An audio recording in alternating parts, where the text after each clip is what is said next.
that real and raw. DJ Focus, making music, reaching the corner, and it's all for the kingdom. And we gon' make sure they know it.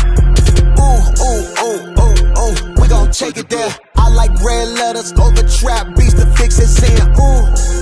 DJ Focus, tell him turn you up. DJ Focus, tell him turn you up.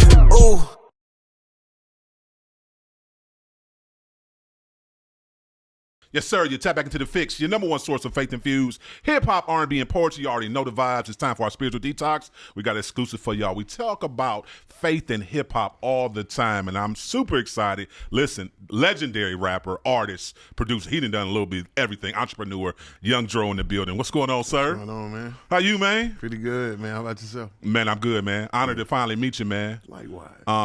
Let's talk a little bit about the faith journey, man, before we talk about hip-hop, man. Just for the people who may not know, share a little bit of your faith journey, your testimony. Let's see. Faith journey, right? I think I learned about faith and I was incarcerated. I think back when I think when me and Tip had first met, right? Mm-hmm. We got into a little trouble, and my dough got kicked in, and I ended up going to jail in Clayton County because we moved from the projects and on the southwest side of Atlanta called Kimberly Court, and we had just got our Section 8 voucher, so they moved us to Clayton County. Like, you know, that was my first time experiencing AC, carpet, you know what I'm saying? So when we got over there, you know, ended up going to jail.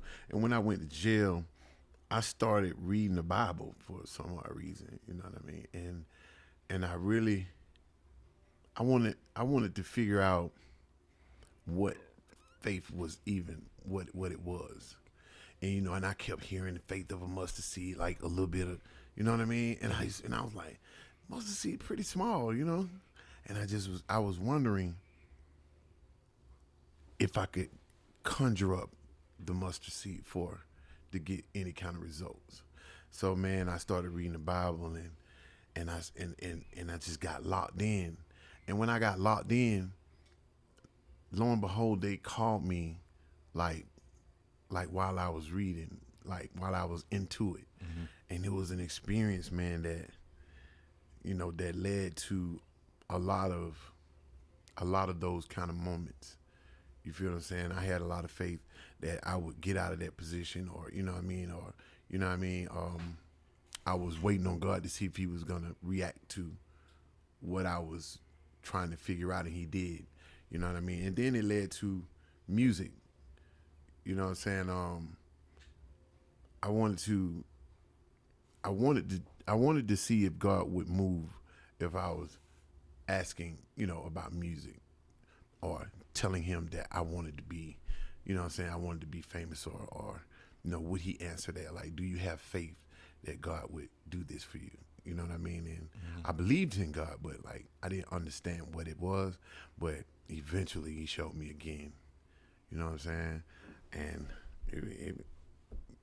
there you have it. Yeah. So as you were growing in your understanding with God, speak a little bit about street ministry, because I think a lot of people in inner city, in the neighborhood, they don't feel like they feel God's presence through sometimes the church, the local church. You always get invited, but I just feel like sometimes a lot of people feel like the pastor or the people from the church don't come and meet the needs of the people. Was that something that kind of helped shape your relationship too as well, or was it all just you diving in, you studying, you praying on your own? What do you mean by street ministry?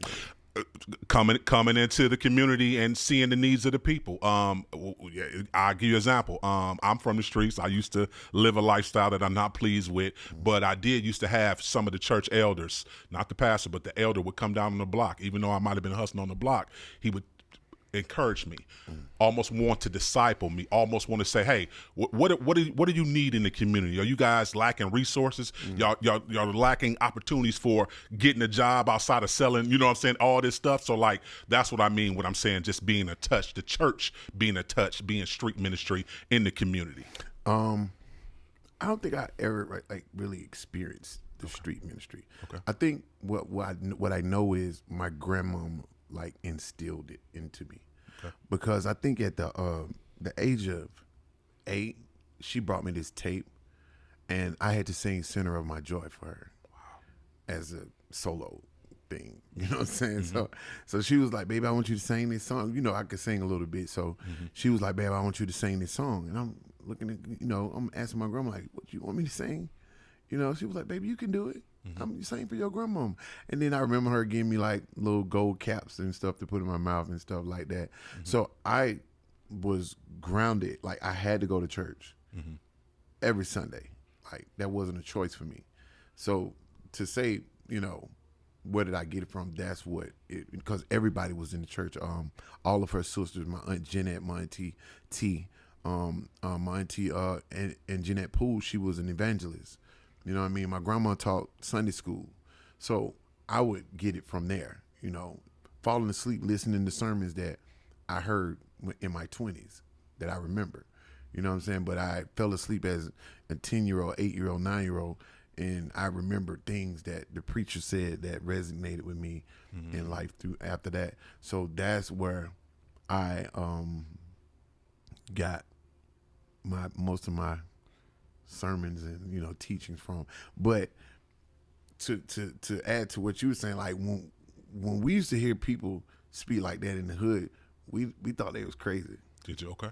You know what I'm saying? Like, if you went to saying like you praying for us and you went to saying Jesus is coming back and stuff like that, we'll be like, man, bro tripping.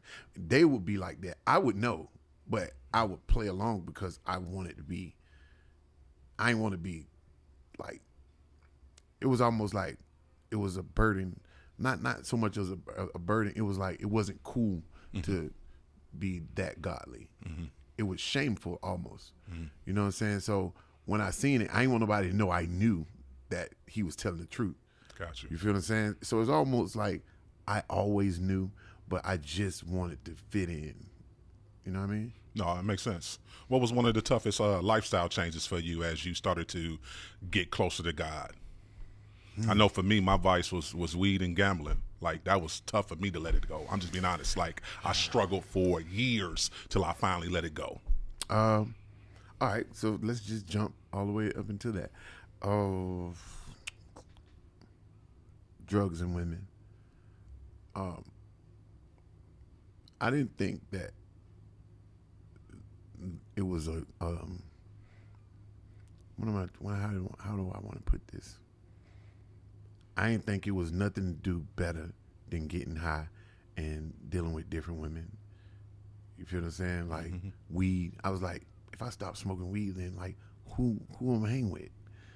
Everybody smokes weed. Like, if I stop popping these pills, like who was around? Like, stop drinking lean. This is the most popular thing ever. You know what I'm saying? Like, and the women, man, you think I want to stop messing with Keisha? Man, Keisha fine. You feel what I'm saying? And we ain't even gonna talk about the plethora of other women that you have that you think is a good thing. You know what I'm saying? Like, I'm looking at pulchritude. I'm not looking at the inside. You know what I mean? So, yeah, giving up those things and being a person that I didn't want to be known for my desires. I wanted to be known for my obedience. That's good. That's good. You think we ever get to a place within our culture where, to your point, that's always put in the forefront.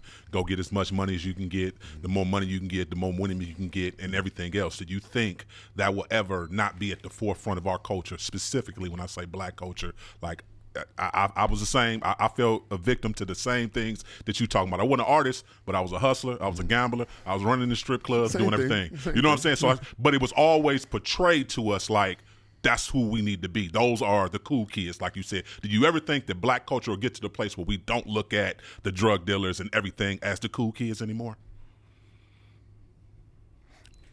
We might.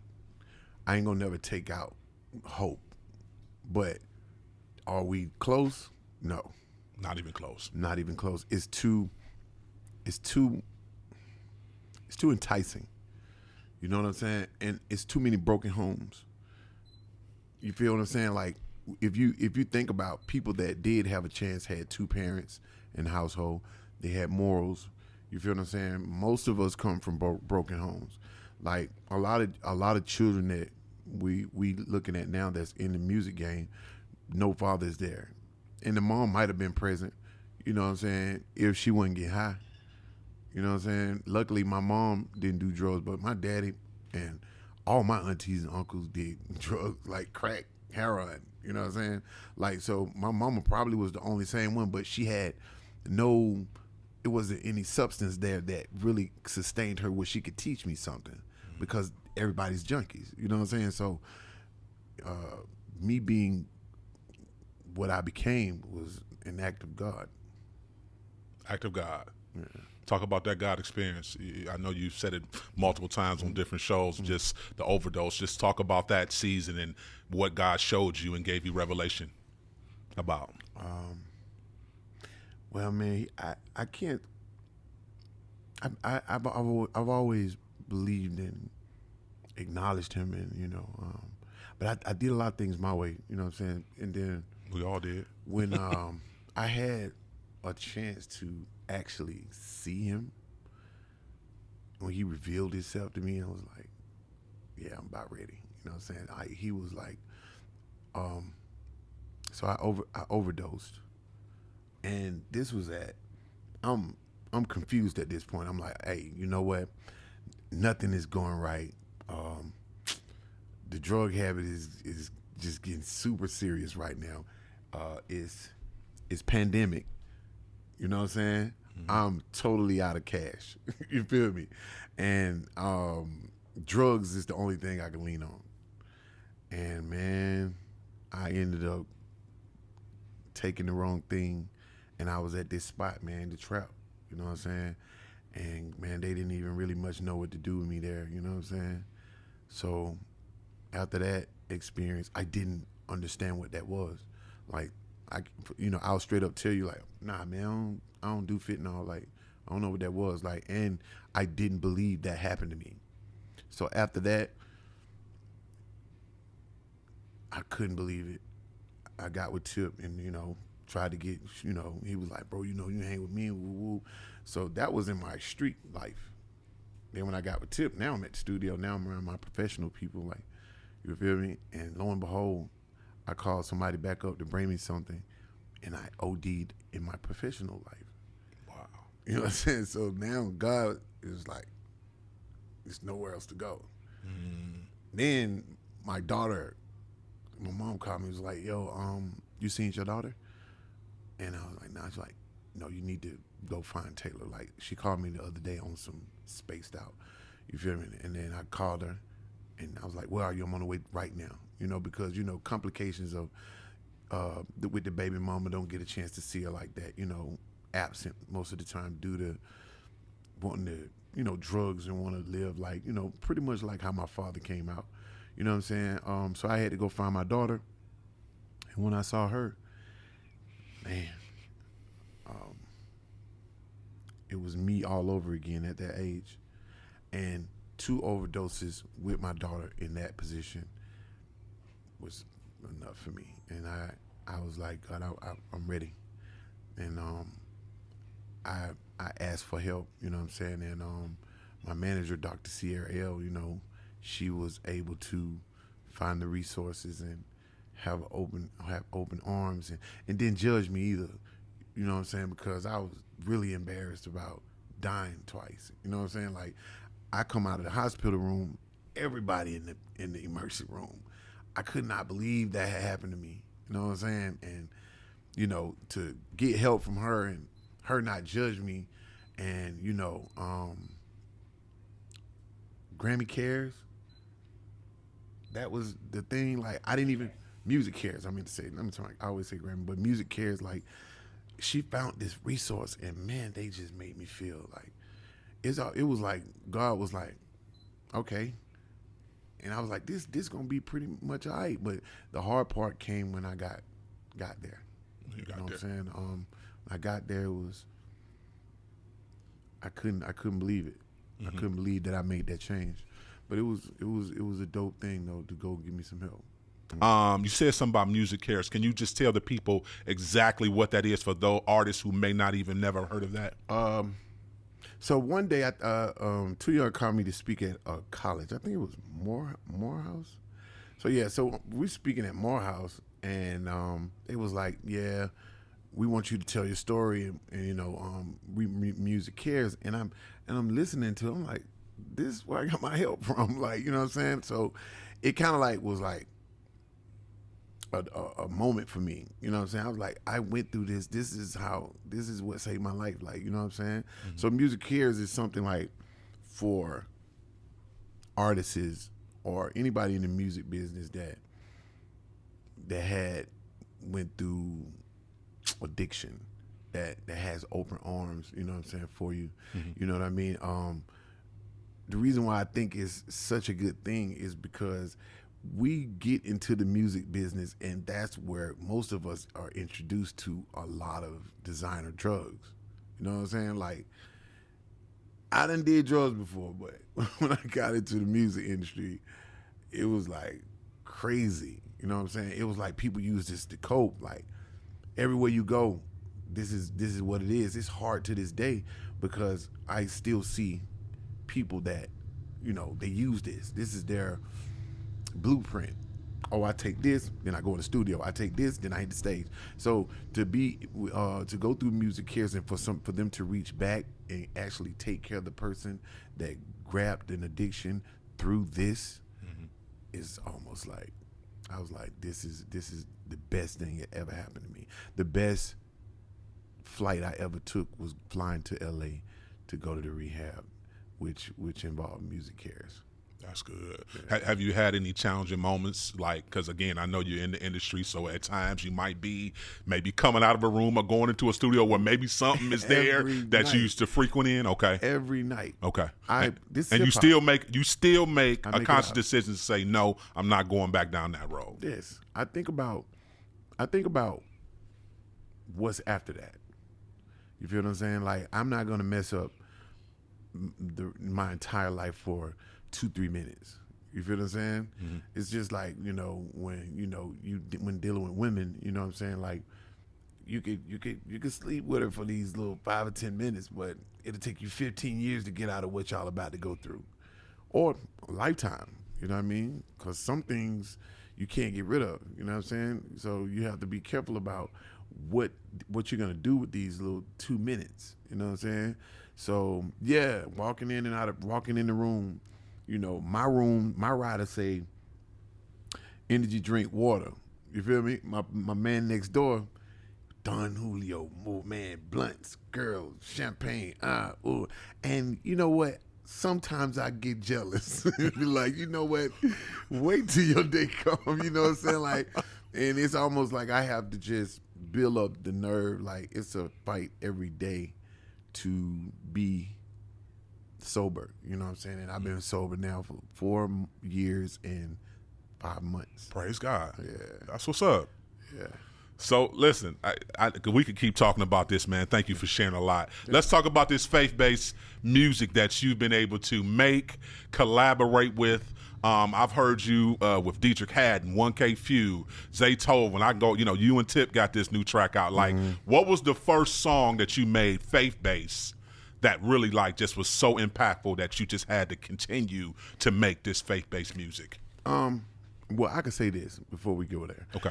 I've always given God praise on every album, anything that I did that just came from me. Gotcha. But when I got with one of the big dogs, Dietrich Haddon was the first person. I think this when Takeoff had died and Dolph and them had died. I did this song called Running Out of Time. And in the song, I just named a lot of fallen rappers that had failed from violence or, you know what I mean, like drugs or whatever, overdoses and stuff like that. And me and Dietrich did it. It was called Run Out of Time. And that was a little bit of it. And then after I did that, I went in with 1K Few. Because when I got out of rehab, wasn't nobody that fit my lifestyle that I could go straight to but Zaytoven. He was a blessing. You feel me? I don't do none of that stuff, Dro. I'm exactly who you are, but I'm paid. I'm in the same business. It can be done. You know what I'm saying? I ain't with all the women. I ain't with all that. None of that. So I was like, God, God just kept putting it on my heart. That's your man right here. You feel what I'm saying? Go hang out with me. You'll feel better.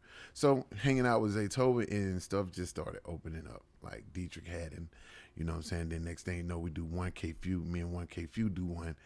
It go crazy. Yeah. You know what I'm saying? Then me and Dietrich Haddon, after we did that one, next thing you know, so take you back to the studio where I overdosed at the studio with Tip, you know what I mean? In that same studio, that's why I would do the Kirk Franklin record. You know what I mean? Then, it seemed like, God just was like, I'm going to build you up right here where you felt like, you were torn down at. You know what I'm saying? So, and I most definitely did not want to go back in that studio. You know what I'm saying? Because I felt like, man, I OD'd in there. Everybody looking crazy at me. You know what I'm saying? Like, that was like the walk of shame. And God was like, just hold your head up and go back in there, and you can't be nothing that you was before. You know what I mean? Or this won't work. You feel what I'm saying? Absolutely. So when I did the Kirk Franklin record, I was like, oh, this is going somewhere. You feel what I'm saying? And Kirk was so interested into my story. He was like, Tip, your man's right here. And he was like, what's up, Joe? And I was like, yeah. I said, I love this moment because I said, I OD'd upstairs. My nephew right here, he saved my life, and CPR and all that. He was like, for real? I was like, yeah. So I saw this a moment for me.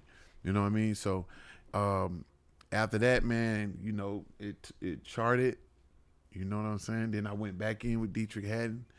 And we got one called Say the Name. You know what I'm saying? And now it seemed like Zaytoven is my outlet to, giving God praise and being able to connect with a different audience. You know what I'm saying? People that look at me in a way, you know what I'm saying? They be trying to, crucify me for being who I am, and then, you know what I'm saying? But I just let God deal with it. You know what I'm saying? You got church folk. Yeah, you do got church folks.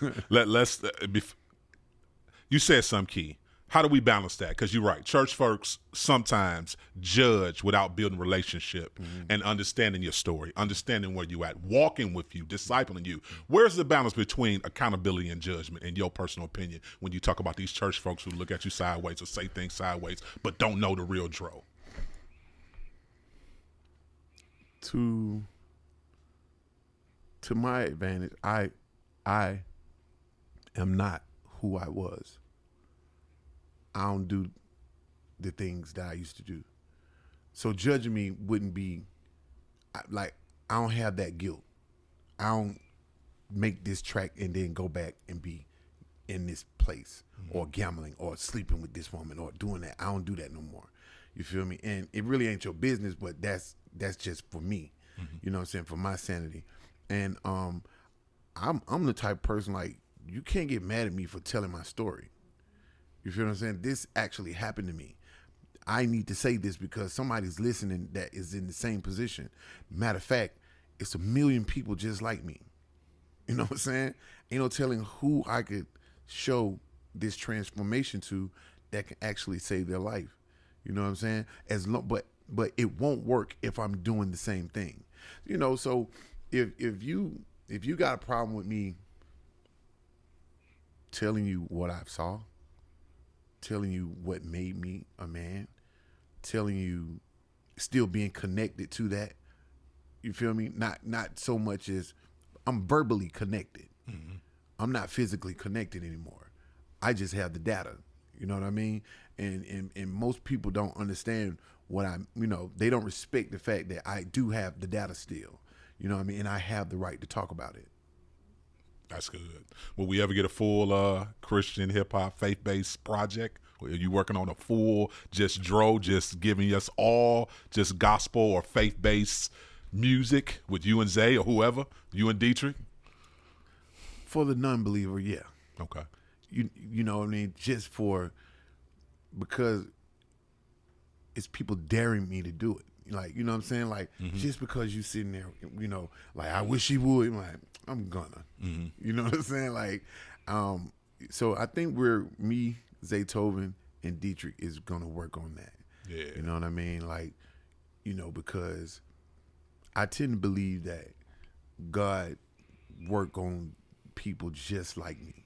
You know what I'm saying? Like, if you saved and you got it all together, then you're good. You know what I mean? But if I can fix the one and make him out of, you know, bring him out of that and transform him and get the glory, that's exactly what, you know, he's more strongest in our weakness. Like, I'm perfect when I can grab the one and do this to him. You know what I mean? And I want to do that. Yeah. So you can look forward to that. That's good. Yeah. Listen, you and T.I.'s Brotherhood bond has been unmatched, man. Everybody's known it for years. Yeah. Do you feel like your faith journey has impacted him to make him do some self-reflection and making sure he understands? Yeah. Talk about that for a minute, because I mean, like, this walk, man, I can't even explain it to you. He calls, like, now he calls, and our conversation is different. You know what I mean? And he's like, man, I just want, he said, man, you mastering yourself. And that's powerful. You know, it's a lot of people can't master themselves. You feel me? Discipline is, I'm all about obedience and discipline. You know what I'm saying? I don't want to fall out of the will of God. And when I see him paying attention to me now, I know it's affecting him in the most positive way ever. You feel what I'm saying? And you know how it be when, you know, when people see the God in you. Facts. It's contagious. Yeah. Spirit, recognize spirit. That's real. Yes. Come on, before I get you out of here, what else you cooking up, man? You starting a new business? What's going on? Oh, man, I have a business in Greenbrier Mall, man. We in the same spot where This Is It started. Okay. Right across from Chick-fil-A. This is what Chick-fil-A started in Georgia. Okay. So these two places are thriving right now. So to be there inside of this blueprint that people started at, you feel what I'm saying? Like, it's almost like divine. It's this alignment for me. You know what I mean? Again, God got in my head and told me, hey, listen, I want you to go in this spot inside of Greenbrier Mall. And I went in there and I got a restaurant called Fish and Grits and Junk Food. Okay. 2 kitchens, 1 stop. Okay. You know what I mean? I got to pull up. I ain't pulled up yet, but I got to pull up. Yeah, I'm actually building it out. You building it out? Okay. Building out. October 18th is the date I'm looking for. Okay. That's my day that I have a proclamation for in Fulton County and Atlanta. You know what I'm saying? So I want to have an opening on that day, a ribbon cutting on that day. Okay. And this is where my faith come back in. I have faith that it's gonna come through on this day. You know what I'm saying? It's already done then. It's already done. It's already done. Yes, you already know me and my wife pulling up, man. We pulling up, man. I appreciate Come it. on, man. You doing something with the kids too as well, giving back, man. giveaways? Come on. Yes, it still takes a village, man. We have a nonprofit, Dr. Sierra L and I. We have a nonprofit, man. Called It Still Takes a Village. We're in the homes, the schools, and the communities, you know, educating and combating senseless gun violence, you know, and also bridging the gap on mental and behavioral health.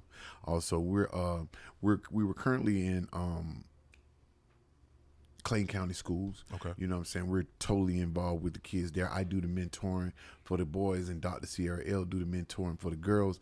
And we also have, on the 22nd of this month, we have a guns down, drugs out situation at the bank on Bankhead, where we got the students from KIP High School and middle school that's going to come through. I got like 100 and some kids up there that we're going to give the floor to, and we're going to let them speak so we can know what to do for them. Like, a lot of us have these powwows with these kids and we just talk. Hey, you did this, that. No, I'm sitting these kids on the stage, talk. And when we're going to take the data in, and then we're going to go back to the drawing board and say, this what they talking about. This what they worried about. This what they need. This, you know what I mean? That's the best way to do it. Just get in the floor and let the kids speak, man. It Still Takes a Village was prevalent when my grandmama was around. You know what I'm saying? I believe that it's dead serious still now today.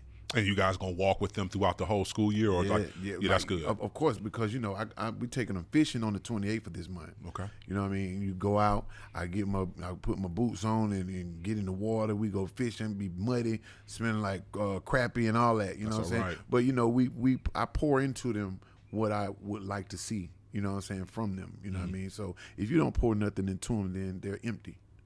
How do you think we've been doing on that, man?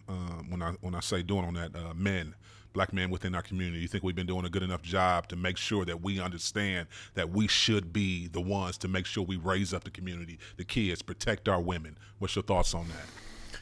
I don't want to sound like the grumpy old guy, but it's not enough. Because, man, this summer alone, I know I have seen like 30 kids that's around me like just crash out. You feel me? It's not enough of us. It's not enough men. We're complaining about what's happening to us and what the law doing. And everybody out here killing, but these are the kids that we're raising. Or it's who you turning your head from. Just because they ain't your child, it still takes a village. You feel what I'm saying? You speak up. Hey, little bro, that ain't it. Switch ain't it, but they ain't doing nothing but what they see us doing. That's why I had to change my life for my son. You feel what I'm saying? It starts in the home. If you want to make a difference, you don't have to actually get out in the street and then, go preaching on every corner. Start it in your home. And when it starts in your home, your child will show the other child. He'll see it, and then they'll see it, and then it'll slowly, you know what I mean? But until we get majority of us, if everybody do something, one person won't have to do a lot, you know? That's good. Listen, I'm getting you out here on this question, man. The show is called The Fixx. If you could fix or change anything in the music industry, what would you fix? What would you change? I would most definitely take drugs out. Okay. If the music industry didn't have drugs, we would be okay. It'd be okay. Yeah. You feel like when you get that contract, it's like the drugs is they make sure that they stay there in your area. They take away from the person. It takes away ability to think, ability to consider. It makes you selfish. It hides you. You know, the business is gone. It's almost like I can give you a contract in drugs, and everything in the contract that I put to hurt you is gonna work because you're high. If you was not high, you feel me, then you'll be a good steward of whatever kind of riches that you have received. But with drugs, you're not a good steward. You know what I mean? Take drugs out. You know, the worst thing I ever could have did was drugs. That's solid. Appreciate you, Young Dro, man. Come on, man. Tell the people how to connect with you and follow you on all your social media platforms. Well, my number is 404. I was just kidding. I was about to do the old Mike Jones on him. Nah, man. On all platforms, one Young Dro, man.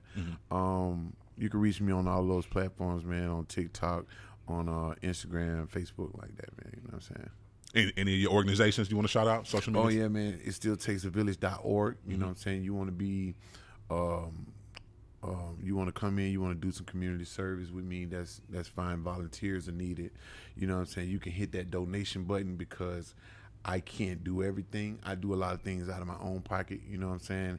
And, you know, like I said before, if everybody do a little something, you know, a person wouldn't have to do everything, you know what I'm saying? We need to tap into this youth and make sure that, you know, the future is well taken care of, you know what I mean? Because if the kid's okay, then we should be okay as old people. Facts. Facts. Come on, introduce your song, man, with Kurt and Tip, man. Oh, man, this song is called Thank God. Kurt Franklin, T.I., Young Dro, Sunday Service Choir. Keep it locked. You tapped into The Fixx. You know The Fixx is in.